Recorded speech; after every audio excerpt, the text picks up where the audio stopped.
Só tá voltando aqui.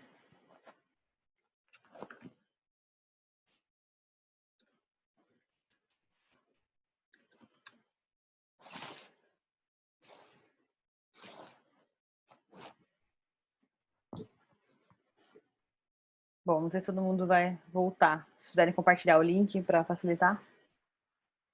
Mas vamos lá, de quem já está aqui, o que vocês encontraram sobre a dinâmica dos grupos?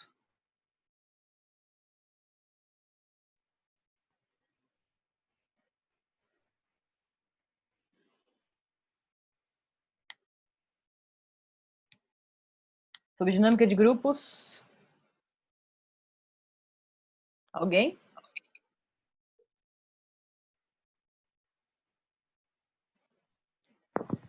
Quero saber o que vocês acharam. Pode ser bobeira, pode ser coisa errada, a gente vai corrigir agora.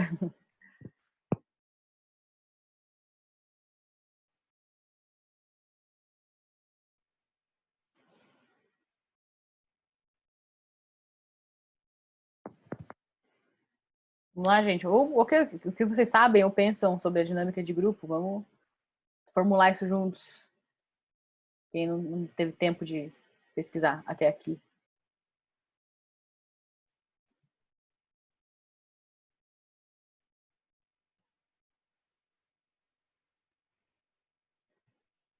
Bom, eu vou trazer alguns conteúdos. Ah, obrigado, Thiago. Eu sinto que estou falando sozinha às vezes. Que os grupos têm fases de desenvolvimento. Como assim? Explique para nós. Que fases você encontrou?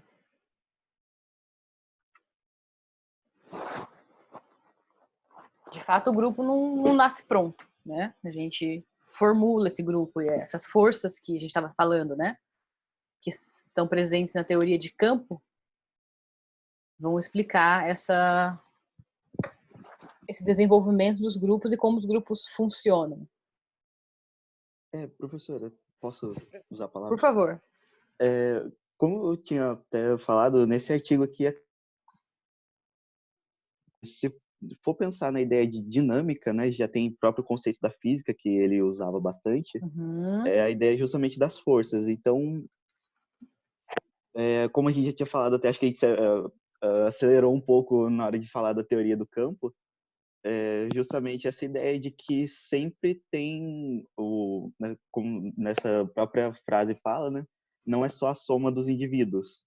Então, sempre tem essa dinâmica meio que de poder, de Uhum. o impacto entre qualquer interação que possa ocorrer dentro do grupo, quase como uma ideia hierárquica mesmo. Uhum. Sim. Vocês encontraram aqui alguma coisa falando sobre as maiorias e minorias? Não, eu Não? realmente estava bem escasso o número de Material, né? artigos. Sim. Como não entendo espanhol, nem cliquei nesses aí que tinha. Tudo bem. A gente tem, né, dentro da questão dos grupos, a maioria e as minorias. O que o Levin queria saber, né? Às vezes, como eu dei o exemplo do grupo das mulheres, muitas vezes as mulheres não são. Vamos pegar a psicologia. As mulheres são maioria na psicologia. Existem mais mulheres psicólogas do que homens psicólogos. E mesmo assim, quando a gente vai ver, né? Quem tem mais doutorado, quem, né, publica teorias que vão influenciar, que a gente vai estudar, autores de livro, a gente vai ver que muitos são homens, a maioria é homem. E a gente pensa, pô, mas como pode acontecer, né? Ele vai trazer, o Levin, a ideia de que as maiorias e as minorias podem ser demográficas ou psicológicas. Quando você fala de uma maioria demográfica, é olhando a quantidade de pessoas. Eu vejo lá, tem 60 mulheres e 40 homens. Mulheres são maioria. Maioria demográfica, tá? Então vai estar focado no número. Agora, quando você fala da psicológica, você vai estar vendo quem é que realmente, né, lidera esse grupo. Quem é que realmente tem mais influência. E aí hoje a gente usa os termos, né? Lugar de fala, e na época dele não tinha esses termos, né? Lugar de fala, empoderamento. Quem é que está empoderado nesse grupo, né? Então são as pessoas que realmente trazem uma influência, né? Os influencers aí do grupo.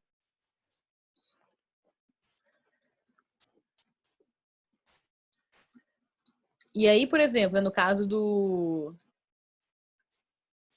dos judeus, né? Você podia ter uma situação, um país, ou sei lá, uma sociedade em que tinha mais judeus do que alemães. Porém, os judeus eram minoria psicológica, eles não apitavam nada, né? Eles tinham o seu poder reduzido, né? Nesse contexto de grupo e tal, em que, de certa forma, que eles não tinham voz, não tinham, né? Eles não eram maioria psicológica. Então, esse é um conceito dele que vai explicar justamente alguns desses nossos comportamentos em grupo. Se a gente não se sente, né, valorizado, se a gente não se sente empoderado, a gente vai assumir posturas de fato também menos empoderadas, né, de menos fala, de você não se colocar como alguém de poder, alguém que pode influenciar esse grupo. Então, você vai ser sempre, né, subjugado. Uma coisa que as pessoas perguntam às vezes é: nossa, mas se tinha tanto judeu assim, por que eles não conseguiram, né, é, tomar os campos de concentração? Aqui no Brasil é a mesma coisa sobre escravidão, né? Nossa, mas se tinha tantos negros no Brasil, por que eles tinha fazenda que, sei lá, tinha mais negros do que pessoas brancas? Por que os negros não faziam revoltas, né? No caso, assim, teve revoltas, mas a questão é que, pegando essa parte da maioria e da minoria, é que às vezes essas pessoas já estavam, né, há tantos anos ali, né, numa condição de ser subjugada, que ela não tinha essa visibilidade, né, não tinha essa condição de ser uma maioria psicológica, de fazer uma coisa que ia influenciar, né, a sociedade como um todo, outras pessoas como um todo. Então, a gente vai maquinando formas de agir de acordo com essa posição social que a gente tem, né, essa posição no grupo. E essa posição no grupo que a gente tem vai ser determinada pela teoria de campo, né? A teoria de campo vai explicar isso por meio do conceito da dinâmica de grupo. Quem vai tomar o poder, quem vai ser pessoas que vai influenciar, quem vão ser pessoas que vão, né, ao sair do grupo, provocar esse desequilíbrio e depois o grupo ter que, né, se reorganizar. Quem são as pessoas que vão ser o bode expiatório, né? As pessoas que vão ser tudo é culpa delas, o grupo, né, foi mal por causa delas. Isso, qualquer fenômeno vocês vão ver. Isso em sala de aula, isso em empresa, isso nos judeus, né? No grupo dos judeus. Então, existe essas forças que agem numa interação social, num grupo, que vão trazer pra gente, né, a explicação de como as pessoas se comportam nesse grupo. Então, quando hoje, no senso comum, a gente fala, eu vou fazer aqui uma dinâmica de grupo.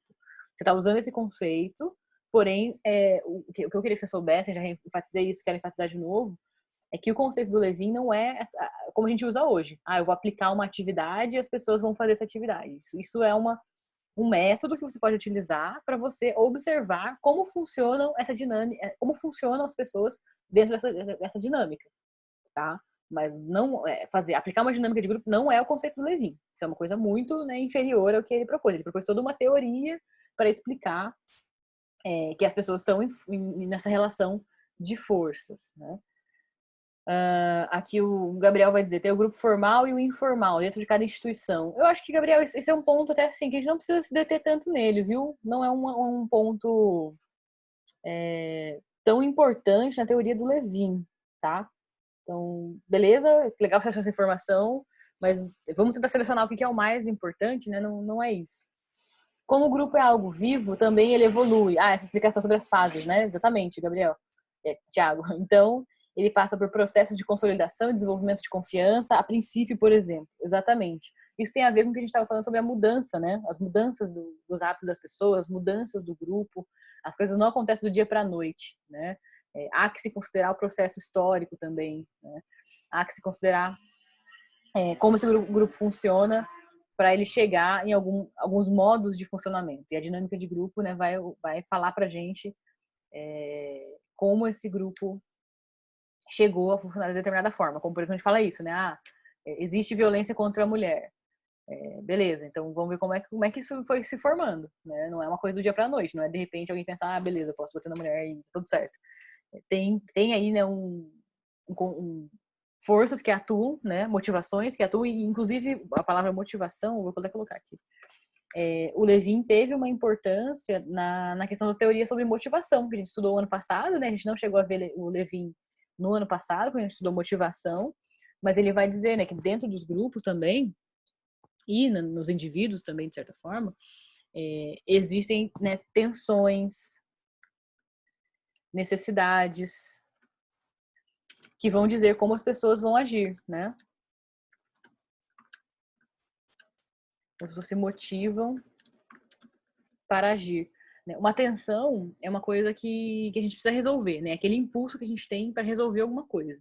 Então, por exemplo, eu tô com fome, eu vou pegar uma comida, eu tô movida por essa tensão, né?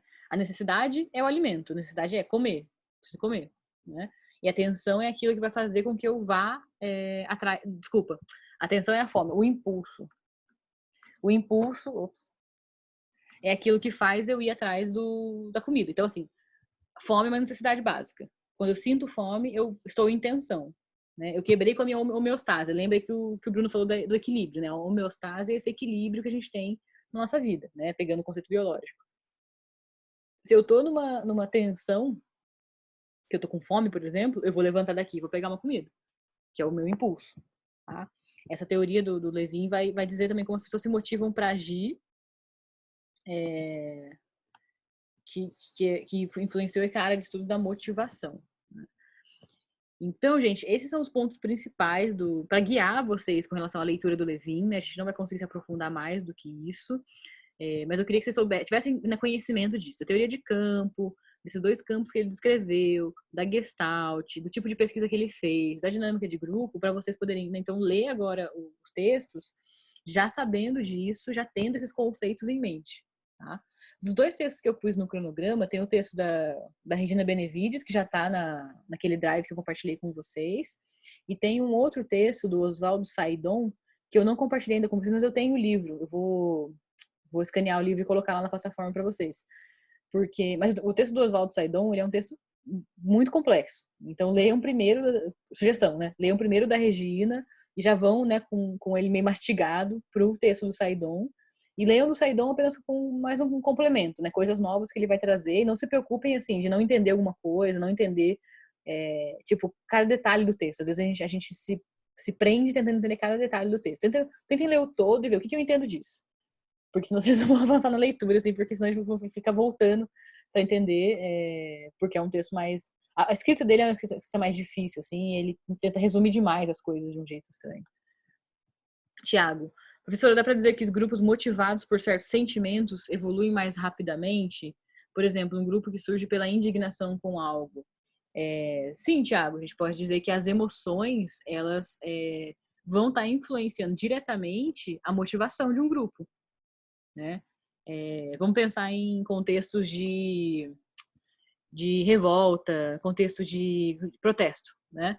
Você tem uma questão, tipo, estou insatisfeita com, né, o aumento dos 20 centavos nos ônibus de São Paulo. Teve essa revolta em 2013, né, esse protesto. Que, na verdade, isso foi, né, o estopim para você pensar em muito mais coisas que estavam acontecendo. Então, as pessoas ficaram indignadas com o aumento da passagem, isso mobilizou o grupo, né, e aí diferentes grupos, né, teve gente que foi fazer protesto nesse contexto do 2013 para falar sobre algum aspecto muito específico, né, cada um foi lá levantar sua bandeira, né, foi um protesto que deu muita gente, porque os diferentes grupos foram lá, cada um levantar sua bandeira, mas todos eles, né, em consonância com isso, né, esse governo não está bom, a gente não está satisfeito com ele, a gente quer mudanças, né. Então, assim, sim, com certeza as emoções mobilizam a gente, inclusive pensando nessa questão da motivação para a gente evoluir e ter um comportamento de grupo, de fazer um protesto, né, por exemplo. Se a gente pensar sempre, né, individualmente, a gente não se motiva para fazer protestos, porque a gente, enquanto indivíduo, é muito fraco, né, na sociedade para conseguir fazer alguma coisa. Então, o que a gente consegue fazer? Vamos lembrar lá, filme a onda, nazismo. A gente sempre tem, né, figuras que impulsionam esse grupo, né, que lideram esse grupo, mas a figura não lidera sozinha. Se eu chegar aqui e falar, gente, a gente tem que, né, fazer um protesto por qualquer coisa que seja. Se eu não conseguir, né, conversar com vocês de acordo a responder uma necessidade que vocês têm enquanto grupo, vocês não vão me ouvir, vocês vão falar, não, deixa isso aí pra depois, balela, não sei o quê, né? Então, quando as pessoas falam assim, de repente, o nazismo aconteceu por causa do Hitler. Se você pudesse voltar no tempo, você mataria o Hitler? Tem essa pergunta, né, sobre ética. Eu acho, né, e baseado no que a gente estuda do Levin, dos grupos, que se você matasse o O Hitler, você teria outra pessoa ascendendo ao poder e conduzindo esse grupo. Básico, assim. Você não impediria o nazismo de acontecer matando o Hitler. Porque o Hitler, ele respondeu a uma questão, ele liderou, ele respondeu a uma questão que o grupo tinha de necessidade, né? Então, cada pessoa tem seu papel. Você tem o líder que vai ter esse papel nesse grupo, de conduzir esse grupo para alguma coisa. Mas o líder, ele não tem, como indivíduo, esse poder todo de conseguir incutir uma ideia no grupo, né? Eu conseguir, sei lá, né? Talvez provocar uma mudança inteira, né? Como a gente consegue ver no filme, o líder, ele tem uma grande responsabilidade. Mas vejam que ele começa com a ideia e o grupo depois vai sozinho, né? Ele vai, tipo assim, ele vai cerceando o grupo, né? Dando as ideias, mas o grupo depois ele começa a se gerir sozinho também, né? Então tem essa função que a gente tem que olhar, né, das diferentes pessoas no grupo. Tem esse nome da resistência à mudança, que a gente viu no filme também. Vocês me falaram, né? Ah, teve a menina lá que não queria, né? Ela não aderiu. Tem isso também. Indivíduos que vão resistir a uma mudança nesse grupo, né? Então, todos esses fenômenos que a gente viu no filme, que a gente pode olhar na nossa sociedade, nos nossos grupos acontecendo, vão ser explicados por essas teorias do Levin.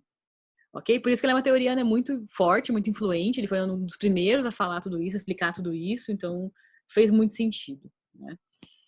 Pessoal, a gente está chegando no fim da nossa aula, então eu gostaria, né, de recomendar que vocês então leiam o texto mais uma vez e com base nesses conhecimentos, tentem, né, compreender tudo que está sendo colocado lá. Na próxima aula a gente pode retomar. Tragam sempre as dúvidas de vocês, tá? Óbvio que eu também não sei tudo, que eu não souber a gente vai pesquisando junto, eu vou me comprometendo também a pesquisar e trazer para vocês. Mas leiam, né? É importante que a gente tenha esse movimento. Nem que vocês leiam só um pouco, né? Vocês não precisam ler o texto se vocês não tiverem sem tempo e tal, mas deem, né, uma passada de olho, leiam um trecho para ver o que vocês entendem daquilo, só para vocês irem já mastigando e não deixarem tudo para a última hora, né? No dia da revisão, no dia da semana da avaliação, não vai dar para a gente ver todos os detalhes, evidentemente. Então é mais legal que vocês tragam aí as dúvidas de vocês. Então semana que vem voltamos com, né, o trabalho aí da galera do Levin e também a galera do Moreno e também a aula sobre Moreno. Beleza, gente? Obrigada pela participação de vocês e boa semana. Professora, Pois não. só queria perguntar sobre, então, o cronograma vai ser mantido as mesmas datas da entrega dos trabalhos, né? Só essa exceção do caso do grupo de hoje que foi Isso. adiado, né? Exatamente, Bruno. Exatamente. Mas vejam o cronograma que foi refeito, que é o que tem coisas em vermelho. Tá? Ah, sim. Que, no caso, acho que não é Foi o que a senhora tinha ajustado. mandado no nosso e-mail, né? Mas sim o que recebemos da secretaria, é isso? Não, realmente não é da secretaria, não. É o que tá na EVA e eu acho que tá no e-mail também. Ah, tá, tem na A, plataforma, né? a Giovana falou que achou no e-mail, mas deixa eu mostrar na EVA onde tá. EVA onde tal.